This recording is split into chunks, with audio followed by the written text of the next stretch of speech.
Hello there, and welcome to another episode of Cutting Through the Bullshit. I am your host, Dr. Stephanie Snyder, and I am a high performance mentor. Through my unique blend of strategy, mindset, and intuition, I help men and women to cut through the BS in order to create the life and business they desire. Today, we're going to talk about what you're making it mean. So, I was reading this book. I'm not going to remember the name of it off the top of my head, but this was something that I have been exposed to repeatedly, but it hit differently from this book. And I kind of love when things hit differently. And this author talks about how everything is neutral and we give it meaning. And I think might have actually even been a TikTok person that I follow. I'm not on TikTok very often, but nevertheless, I remember hearing this and going, oh, that's right? Because our world and our experiences are filtered through our own experiences, our own life. We give everything meaning because that allows us to relate to it, right? So we, at our most basic level, we want to be relatable. We want to have relations with people. We want to be able to connect with people on certain things. And so we are constantly finding ways in which things relate to us. How does this impact me? How does it affect me? What has this got to do with me, right? We think very selfishly in those terms. And it always reminds me of, like, I've seen those shows before where someone will walk into a psychic reading, right? And the psychic reading can say the same thing to 5 different people. And those 5 different people are all going to respond to it differently because they've all made the same thing relate to them, right? And it's just so interesting to me. Additionally, there's another book that I'm reading right now called How to Do the Work. And it's about the emotional intelligence, and it's about, regulating our nervous system. Super geeky. I can totally go down that path with you. But the thing that I want you to understand here is we're all filtering it. All of these experiences are being filtered through our own lens, through our own information, and we're giving it meaning. So you can say the same thing to 5 different people, and it's going to land very differently. And it's incredible when that happens, right? It's actually quite interesting when it happens. It's cool. And so it just reminded me of the psychic stories, right? But additionally, when I say something to my kids, my exercise with my children is, if I ask them to do something, I'll say, okay, what did I say? Repeat it back to me. Okay? And without fail, all 4 of them will repeat it in a different way because they all heard it differently through their own lens, through their own filters. And so the beauty of this is that we get to decide what something means. Let that sink in for a second. We get to decide what something means for us. And are you making it mean something that's disempowering? It's got a negative connotation to it. Or is that event, that thing, is it actually empowering you? It's kind of fun to think about, right? So, prime example, I had a coaching consultation this morning with a potential new client, and I was super jazzed about it. I was really excited about this call because I just love these calls. I love talking to people. I love hearing their stories, finding out what makes them tick, and figuring out if we're a good match for each other. And I know almost instantaneously if we are going to be a good match, if we're going to be able to work with each other well, right? And so I'm gearing up for this consultation, super excited about it. Person doesn't show. Person doesn't send a message, nothing. I get 0 responses from this person. And I had them on my calendar. I sent them a reminder yesterday, all the things, right? Now, I could make this mean that I suck as a mentor and that I'm not meant to do this work. I could totally make it mean that. And I would probably be okay with that, right? Like part of me would be like, yep, that's true. It's absolutely true, right? Yep, you just, these kinds of things. But I didn't make it mean that. What I made it mean was we need to have a better streamline. Something where, to make sure that we're in the same timeline, something that has to accept it. So whether it's through Google Calendar, whatever it is, that gives that thing. Or additionally, I don't do free consultations. Maybe instead of a free consultation, I will charge $100 for this consultation, right? Like whatever it is. There are other things that I can do. And so this missed consultation this morning doesn't mean that I'm a bad coach.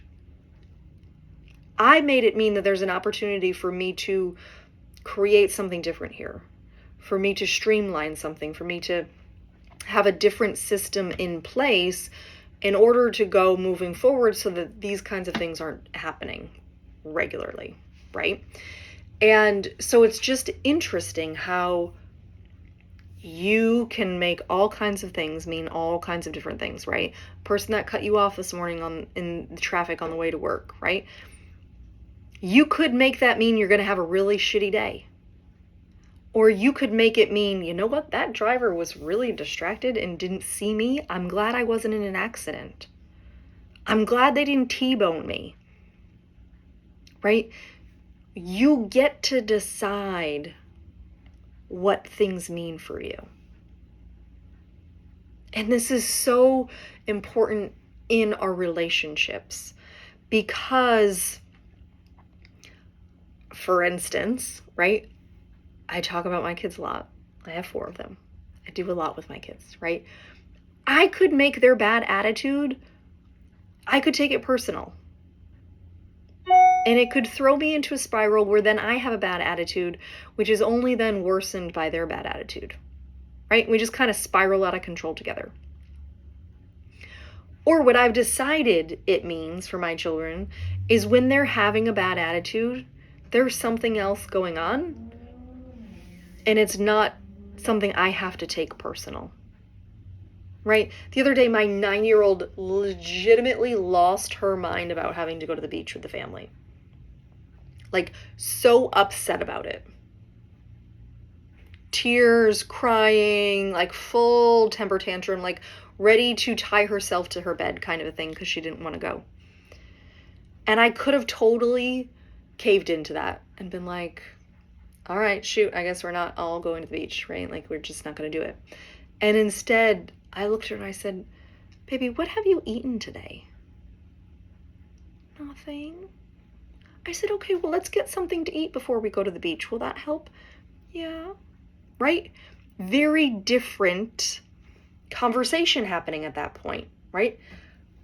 We could lose our minds at our kids not cooperating, or we could say, you know what, there might be something going on because typically they're very cooperative. She was hungry. She was hangry. She was acting out of the fact that she hadn't eaten anything for breakfast. So we fed her. She had a great day at the beach, right? Imagine that. The reason she had not been fed, let me just give this as a disclosure. When they wake up on Saturday morning, they usually grab themselves cereal, because sometimes they're up before we are as parents, right? So they'll just grab themselves cereal. So it was shocking that she hadn't already grabbed herself something to eat, because we did not have a sit-down breakfast on Saturday morning, right? But what are we making it mean, right? Same sort of thing. My kids can throw temper tantrums, and I could take it really personal and make it mean that I'm a bad mom. Instead, I make it mean, you know what? They're having an emotional situation here. This has nothing to do with me. There's something else going on. Right? Another conversation with my older daughter, right? I was the assistant coach for her soccer team 2 years ago. Last year, I was the head coach for the middle school team, right? And we were running through some drills in a practice, and I could just see her attitude towards me. And so I don't say anything on the field because I'm not going to embarrass my kid on the field, right? But when we got home that night, I said, hey, I want to talk to you about practice today. She says, okay, what, right? And I said, what was wrong with this drill? And she goes, well, you don't know what you're doing. And as much as I really wanted to yell at her, I said, okay, what do you mean? She said, well, you don't do these drills the same way that my coach does the drills. And I said, I know, babe, I'm not going to do it the same way that your travel coach does it. You know why? Your travel coach has years and years and years of experience coaching soccer. This is my first time coaching soccer. Yeah, I played a lot. Believe it or not, your mom was an athlete, right? Played a lot. And I've watched a lot. But you're right, I haven't coached before. This is my first time coaching. And I looked at her and I said, do you want me to coach? And she just kind of got wide-eyed and wasn't really sure what to say. And I said, babe, this is your soccer team. If you don't want me to coach, I won't coach. I'm not going to be upset. I want you to feel good on the soccer field because it's your soccer team. If you don't want me to coach, I won't coach, and that will be fine. Do you want me to coach? And all of a sudden, she had this ability to make a decision, and she said, no, I want you to coach. And she saw things very differently. Now, I could have taken that conversation very differently. And I could have made it mean that my kid didn't love me and that she didn't respect me and all these other things. And instead, I just had an honest conversation with my kid about how she was feeling about me coaching. And let her know that, yeah, things are going to go differently because I'm a different coach. But we can have that open discussion and me not get my feelings hurt. This is part of emotional intelligence. You can have these conversations. You can have these emotionally charged conversations, and you decide what they mean and let them mean something that's empowering, right? That conversation, I love that conversation with my kid.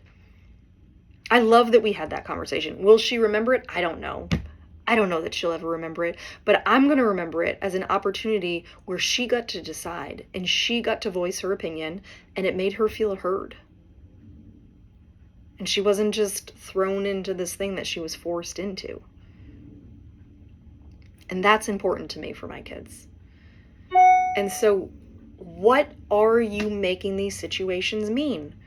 Because if all the situations somehow trickle down to the fact that you're a bad parent or you're a shitty employee, look at the filter you're using.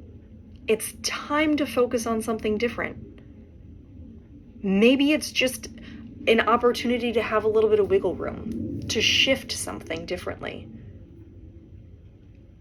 to make a little bit of a change so that your outcome is different. Because life is actually working for you, not against you. But if you keep feeling like it's out to get you, it's going to continue to be out to get you. So how can it begin to work for you? How can you look at things actually working out in your favor? It's there. Just got to shift what you're focused on. So I'm going to finish off right here. I love this conversation. We could talk about this all day long. If you are interested in working with me, if you are interested in making some serious change to create the life and business that you desire, reach out to me. You can find me on Instagram. You can head over to my website, stephaniesnyderphd.com. I am accepting private clients right now. There are different packages in my private coaching. So it depends on what you're looking for. If you want more hands-on, that investment's going to be a bit more. If you're just looking for some guidance and some clarity and direction, which is super cool, that's usually where I work with my mentors. I don't necessarily need all the hands-on. I know what I'm doing, but sometimes I just need a little touch point here and there. And so I do have a package for that as well. So I hope that you have a beautiful rest of your day. And as always, be you, because the world needs more of you. Bye, love.